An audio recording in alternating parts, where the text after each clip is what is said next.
दुसरीकडे रामटेक लोकसभा मतदारसंघातही मतदान सुरू झालेलं आहे। या मतदानाबद्दल खास करून तरुणाईमध्ये उत्साह पाहायला मिळतोय।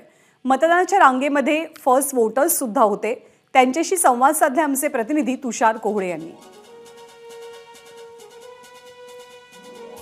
माझ्या पाठीमागे तुम्हाला हे सर्वत्र पिंक दिसत असेल तर आम्ही एका मतदान केंद्रावर आलो आहे आणि त्या मतदान केंद्राचं नाव देखील पिंक मतदान केंद्र आहे।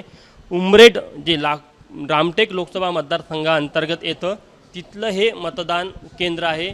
मतदान केंद्र क्रमांक 212 इथे पूर्णतः महिला आहे, म्हणजे सुरक्षा कर्मचाऱ्यांपासून प्रेसिडिंग ऑफिसरपासून तर सर्व महिलांचा ताबा या संपूर्ण मतदान केंद्रावर आहे। आणि निवडणूक आयोगाचा देखील हा एक स्तुत्य उपक्रम आहे।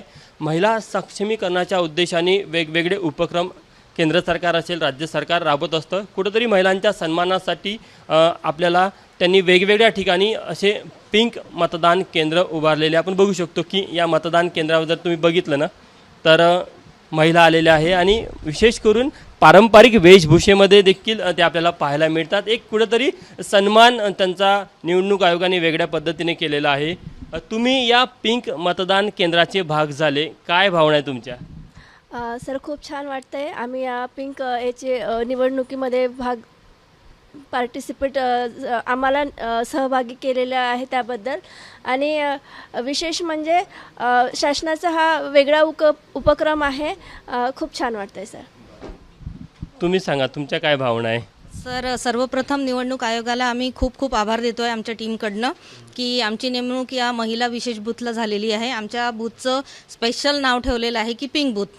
आणि तुम्ही बघताय की सगळं इथे आम्ही कल्चरल जे आहे ते सगळं पिंक केलेलं आहे आणि ते करताना आम्हाला एक वेगळा हुरूप येतो आहे। या पूर्ण मतदान केंद्रावर महिलांचा ताबा आहे आणि महत्त्वाची गोष्ट की पहिल्या ज्या मतदार होत्या त्या देखील महिलाच होत्या, त्यामुळे इथल्या अधिकाऱ्यांनी त्यांचं गुलाबाचं फूल देऊन स्वागत केलेलं आहे। कॅमेरामॅन व्यंकटेश नायडूसह तुषार कोहळे, एबीपी माझा, उमरेड, रामटेक। एबीपी माझा, उघडा डोळे बघा नीट।